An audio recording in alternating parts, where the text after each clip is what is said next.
5.5 kilometers to go.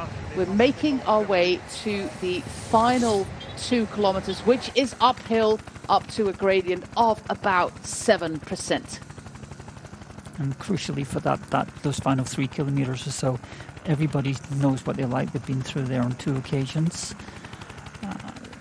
Therefore, they all know how it's going to play out when they come to the sprint. Barguil finished in 13th place yesterday.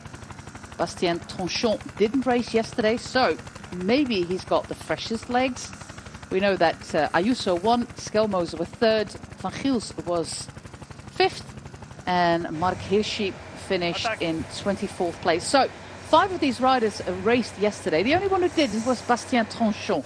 Let's see if that actually helps him on that final climb. But the game that UAE Team Emirates have to play, because they have the numerical advantage, is happening right now. Mark Hirschi is the first to attack, and Juan Ayuso thinks, hey, whatever, you do your thing, I'll just wait and see what happens here. Nobody reacted straight away, so you could see Barguil waving at the camera bike to tell him to he thinks he's getting a bit of slipstream. They're going to have to be careful here. They can't really give a rider like Hirschi much more than 10-15 seconds, because he's not really going to slow down. The motorbikes are awfully close. I do give that to Warren Barguil. They have to move up a little bit, and that is up to the commissaires to give that instruction. Barguil is leading the chase group. Final 4 kilometers right now of the Drome Classic. Mark Hirschi, his final victory was in the Tour of Luxembourg in September last year.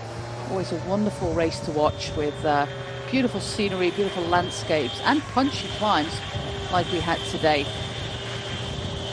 Luckily, this is not the first rain they had in the region, so the roads won't be too slippery. But this is a good attack here by Mark Hirschi, and through the corners, Pippa, they lose sight of him pretty soon as well. They have to. He's going to take a few more risks there. As soon as they stop pedaling back in this chase group, Hirschi's going to take a second on every corner. You can see that just through that little hamlet, he's doubled his advantage almost. Unless they ride flat out straight away, it doesn't look like they're going to take him back anymore. No, the chasing is up to Warren Barguil, Maxime Van Giels, Bastien Tronchon. The man with number 21 obviously is not going to do anything. It's his teammate up front. And the case of Matthias Schelmoser, he just hasn't got anything left. He was dropped on that climb. We saw that before. So we can't expect him to be part of the chase. So it's Mark Hirschi versus Barguil, Van Giels and Tronchon. And the road, they're running out of road as we speak. 8 seconds, it's not a lot. And of course, 8 seconds is something that you can make up in these final 2 kilometers that are uphill. There is a percentage at about 200 meters from the finish line that is up to 12%. That must be the inside of a corner that is giving these gradients. But it is a steady 4-5% in the final kilometer. So 8 seconds, it's not a lot, but we do know that Mark Hirschi is a bit of an expert when it comes to these uphill, punchy type finales. These are the 2 chasers at 55 seconds. We won't discuss them, but it is indeed Corbin Strong and Paul Lapera of Decathlon.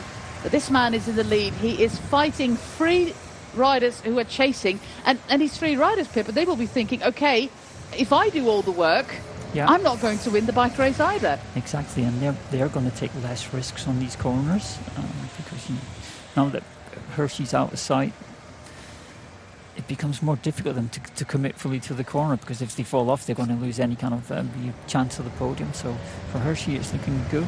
He's willing to take that risk for the win, so he's all in at the moment. Most definitely. We're going into that final kilometer. The road starts rising. Just a gentle 3%, but this is the final kilometer. And now the road goes up towards that 5% mark. Mark Hirschi is still glancing over his shoulder, but according to the GPS, the gap is going out. The Swiss national champion is on his way to his first victory of the year. He was already 6th in the opening race in Portugal, the Figueira Champions Classic. Of course, won after that magnificent solo by Remco Evenepoel. He raced the Volta ao Algarve. It was 24th yesterday, and now took full advantage of the numerical advantage that they had in that chasing group. Mark Hirschi, he's got a gel ready for... Nah, that's too late. We're going into the steepest part, and this group is beaten. You can almost see it in the body language on the shoulders of Warren Barguil. Juan Ayuso sets himself in 2nd position, making sure that nobody even thinks about going for another attack. We're going into the final 500 meters. Hirschi is not taking all risks. He knows that the roads are slippery. This is going to be the steepest part. The red light is not going to stop him, still glancing over his shoulder, but he doesn't see them. They haven't turned that corner just yet. This is a reassuring lead for the man from Switzerland. A very narrow road, and then after this corner, he can almost see the finish line, although that comes really, really late, just around the corner there. Another glance over his shoulder after 4 hours and 40 minutes of racing. Mark Hirschi of UAE Team Emirates is on his way to the win. He's 25, and this will be win number 15 for the Swiss rider. He's 25 years of age, 200 meters to go. Mark Hirschi, he puts everything on the pedals, the final ounces of energy, and around the corner, he sees the finish line. The chasers, they're not really that far back. He has to keep on pushing. It's actually his teammate, Juan Ayuso, making sure it's a 1-2 for the UAE Team Emirates. But number 1 is going to be Mark Hirschi.